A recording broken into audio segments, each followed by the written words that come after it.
নীরব এক দুপুরে নবীজি সাল্লাল্লাহু তাআলা আলাইহি ওয়াসাল্লামের দরবারে আসে এক সরল হৃদয়ের বেদুইন। সে বলল, ইয়া রাসূলুল্লাহ সাল্লাল্লাহু আলাইহি ওয়াসাল্লাম, আমি তো ঘোড়া খুব ভালোবাসি। বলুন তো জান্নাতে কি ঘোড়া থাকবে? প্রিয় নবী সাল্লাল্লাহু আলাইহি ওয়াসাল্লাম মুচকি হেসে উত্তর দিলেন, যদি আল্লাহ তোমাকে জান্নাতে প্রবেশ করান তাহলে তোমাকে এমন এক ঘোড়া দেয়া হবে যা হবে মণিমুক্তায় মোড়ানো, যার থাকবে দুইটি ডানা। তুমি যখন তার পিঠে উঠবে সে তোমাকে নিয়ে উড়ে যাবে যেদিকে তুমি চাইবে, ঠিক সেদিকেই।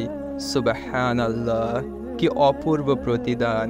এটি সেই জান্নাত যেখানে ইচ্ছার চেয়েও বেশি কিছু অপেক্ষা করে এক ঈমানদারের জন্য। হে আমার প্রিয় ভাই ও বোন, এই দুনিয়া ক্ষণস্থায়ী। আমাদের চাওয়া পাওয়া সবকিছুই এখানে নয়, বরং জান্নাতে আমাদের জন্য অপেক্ষা করছে এমন কিছু যা হৃদয় কখনো ভাবতে পারে না। আসুন আমরা সেই জান্নাতের যোগ্যতা অর্জনের জন্য নিজেকে প্রস্তুত করি। আল্লাহ আমাদের সবাইকে সেই পাখার ঘোড়ার আরশের নিচে ওড়ার তৌফিক দান করুক। আমিন।